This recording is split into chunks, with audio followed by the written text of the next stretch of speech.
I'm Jackie Bowie. I'm a managing partner at a large financial risk hedging advisory firm here in London. I worked with Miles before, where he was the lead partner and investment director in the management buyout of my firm back in 2017. So working alongside Miles for a few years as we took the business through its next growth strategy, and then successfully sold that business to a US strategic buyer who was looking for a larger foothold in Europe. And even through the sale process, Miles was very close to me, supported me through that as a CEO, having never done a sale like that before. So successful exit for everyone, and yeah, we're still growing today.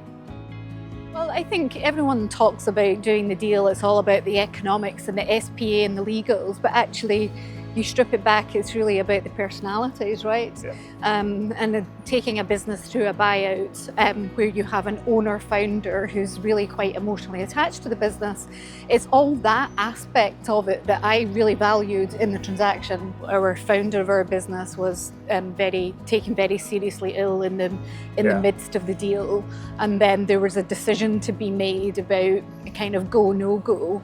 And, you know, whilst I had to make that decision as the CEO of the business, I think the support from you, Miles, because you were as committed as me at that point. Yeah, we were definitely in it together in that particular trenches.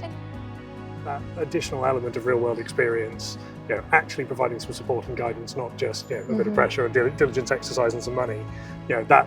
We've all got to recognise and have a bit of humility, I think, in the private equity world that we know what we know and we can help businesses in certain ways, but actually genuine operational expertise and experience is not something most of us can bring. And when we thought about how we set Hammer up, bringing in that was the core of what we wanted to do as the additional layer beyond what a normal PE firm does.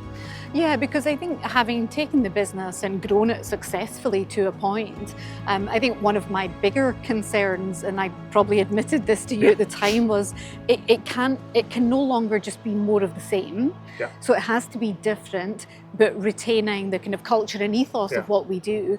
So how can you help us do that? Yeah. And I think the operating partner model in, you know, seeing the people that you've brought in would achieve that. You know, as they say, the CEO can be quite a lonely place to be, but that daunting transition from being owner managed to private equity backed and then saying, but what needs to be different, amazing to have support to help you do that.